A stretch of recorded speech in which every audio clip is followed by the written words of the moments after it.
The quiet town of Carladès stood still with anticipation, and then, as if time itself paused to take notice, history unfolded in the most unexpected yet beautiful way. A golden chapter in Monaco's royal story had just been written, and at its heart stood a figure both delicate and bold, a child with royal blood and a rising sense of duty. Princess Gabriella of Monaco, only 9 years old, made her first solo appearance in Carladès, a region rich in history and sentiment for the Grimaldi family, and it wasn't just a visit.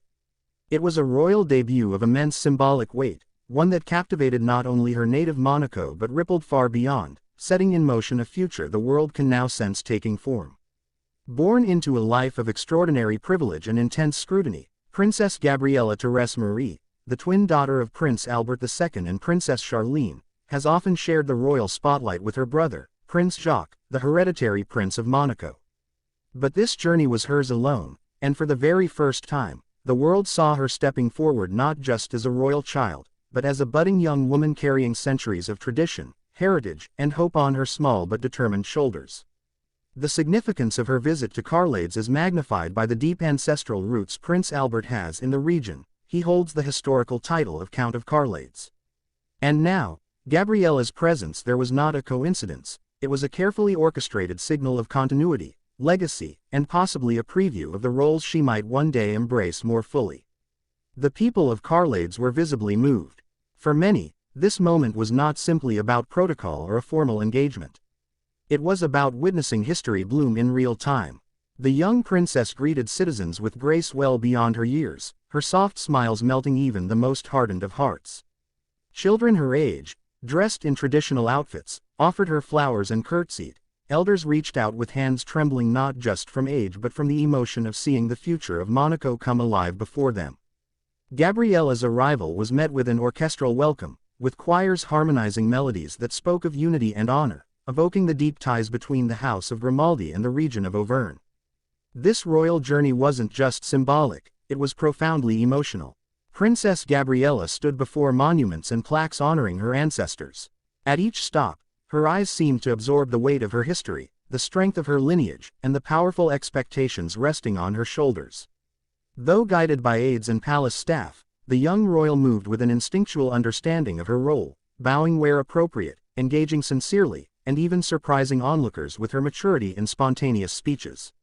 At one local cultural center, she thanked the people of Carladès for preserving the legacy of her family and promised to return, saying, "This place is part of who I am." But what made this visit even more poignant was the absence, and powerful spiritual presence, of her mother, Princess Charlene.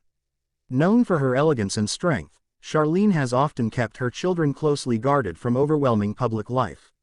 Yet, in a bold and touching gesture of trust, she allowed her daughter to shine on her own for the first time. Behind the palace walls, it is said that Charlene wept upon seeing the first pictures of her daughter waving to crowds, her confident stance reminiscent of strong royal women before her. This visit wasn't just Gabriella's coming-of-age moment, it was a mother's silent acknowledgement that her daughter was ready to step into history.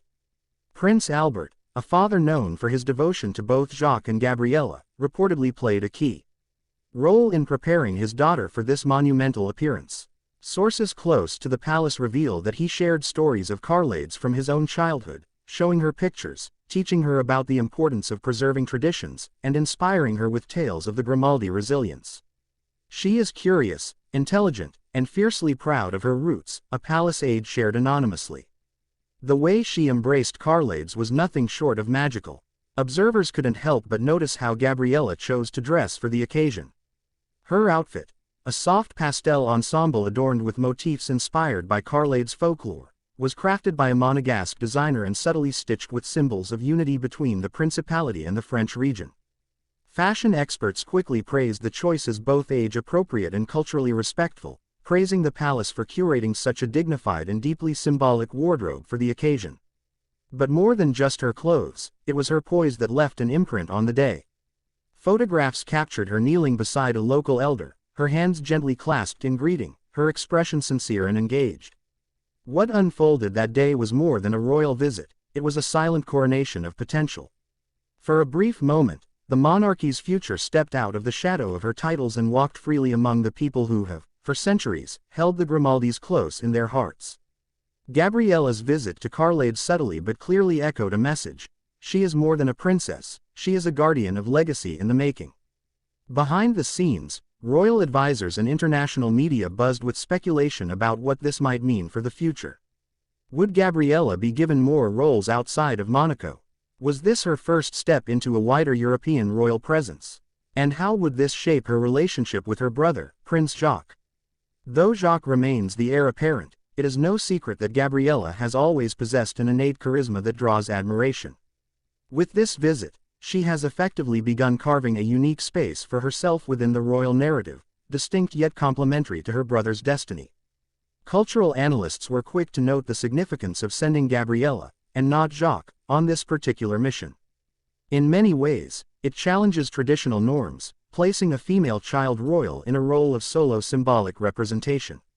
This speaks to the evolving modern monarchy in Monaco, one that may soon embrace a more balanced distribution of duties regardless of gender. Such a shift is not without precedence, but it remains bold in a realm that so deeply reveres tradition.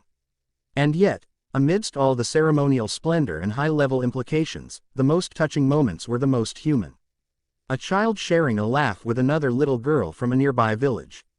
A gentle hug exchanged with a teacher who presented her with a hand-painted book.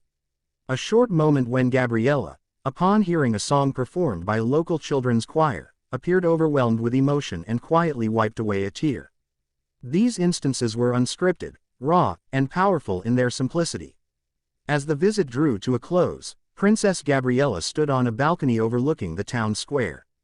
Beneath her, hundreds of people waved Monegasque and regional flags. The bells of a nearby cathedral rang in harmonious rhythm as the sun dipped gently behind the hills.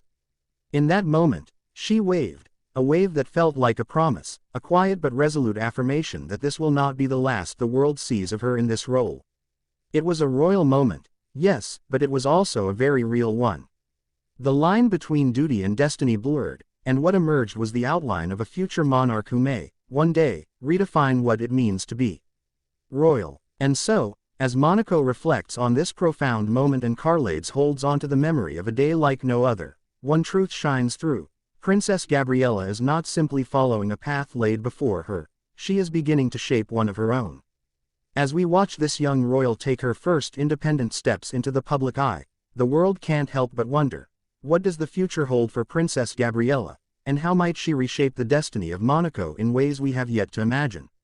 Please don't forget to like, share, comment your thoughts, and hit that subscribe button for more royal updates and exclusive stories from inside the palace gates.